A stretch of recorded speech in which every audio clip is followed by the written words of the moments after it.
Shabbat Shalom. This week's Parsha, Parshat Balak, tells the very famous story of the Babylonian sorcerer Bilam, who is hired by Balak, the king of Moab, to come and curse the Israelites, to weaken them, because Balak is afraid that Israel will do to Moab what Israel did to the Amorites and the Amalekites, namely to defeat them on the battlefield. There is a very subtle negotiation that takes place between Balak's messengers and Bilam, the non-Jewish prophet. Balak gives the message to his messengers who come to Bilam, and they tell him what Balak wants him to do. Now, one might think that Bilam, if he is indeed a prophet, would know that Israel is blessed and they can't be cursed. Yet Bilam says to the messengers of Balak, "Stay here tonight, and I'll let you know my answer in the morning." Because apparently Bilam could only see God at night. Why didn't Bilam say immediately, "I know"? I don't even have to ask. The answer is no. Because Bilam was in business, and this was a job. And prophets got paid not to sit at home, but to give prophecies. It was a job. Maybe God would allow him to go. And after that first night, Bilam comes to the messengers in the morning and said, "You know what? God said no. I can't go and do what the king Balak wants me to do. This people is blessed, they cannot be cursed." And so the messengers return to Balak, and Balak refuses to take no for an answer.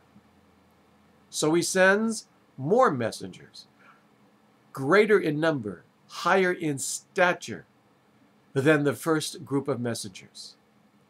With the message, Balak says, "I'll make you rich. Just come and curse this people." And Bilam said, "It wouldn't matter if you filled my house with gold and silver. I can only say what God puts in my mouth." In other words, like a Middle Eastern bazaar, Bilam is naming his price. A house full of gold and silver. So Balak agrees. Bilam comes 3 times. He goes up on a hill to curse Israel, and he blesses them instead. It seems to me we have a parallel to this in our own time. See, for Bilam, his job was to give a prophecy. Why? To make money. Isn't that what business is about? To make money. And it didn't matter if he was to bless Israel or curse Israel. It's business.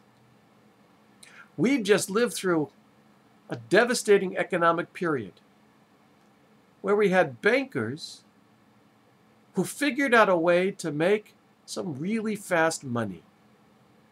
People would get into homes they couldn't afford. They win.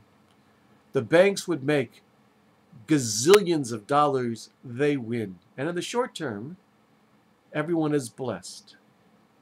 But those bankers knew that one day, when the mortgage came due and the subprime teaser went to the prime and market interest, that the people who had those loans couldn't afford it.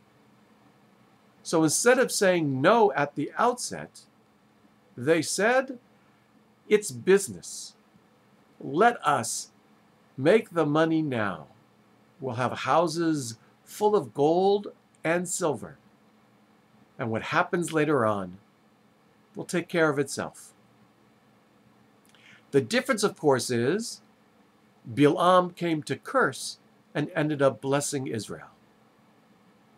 But the subprime mortgages came to bless and ended up cursing. I ask you, which is worse? Sometimes it's not all about business. Shabbat Shalom. May you have a Zis and Shabbos, and I'll see you in Shul.